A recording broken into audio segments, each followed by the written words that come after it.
మాతృదూతాభ్యో నమ, పితృదూతాభ్యో నమ, ఆచార్యదూతాభ్యో నమ.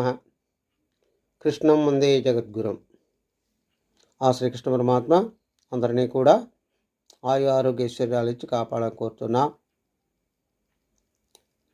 తిరువూరు శశిమునేంద్ర ఆశ్రమం నుండి ప్రతిరోజు కూడా ఒక మంచి మాట చెప్పుకుంటున్నాం.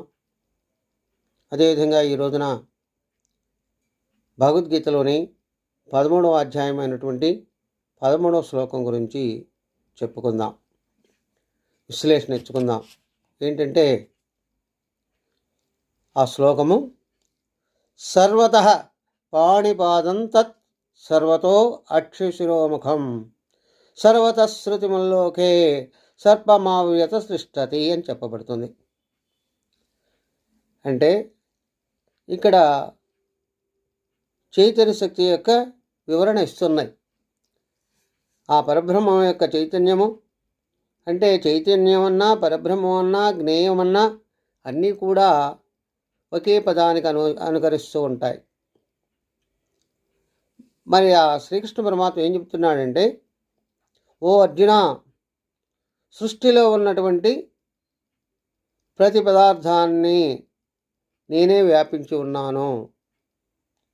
ఏదైతే కదలకుండా ఉంటుందో దానిలో నేను ప్రాణి రూపంలో ఉండి దాన్ని కదిలిస్తూ ఉన్నాను. అలా ఎప్పుడైతే కదిలిస్తున్నానో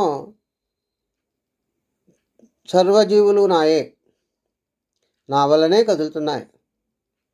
అవి కదిలేటటువంటివి, చలనం లేనటువంటివి, తిరిగేటటువంటివి, తిరగనయ్యే అన్నిట్లో కూడా నేనే ఉన్నాను.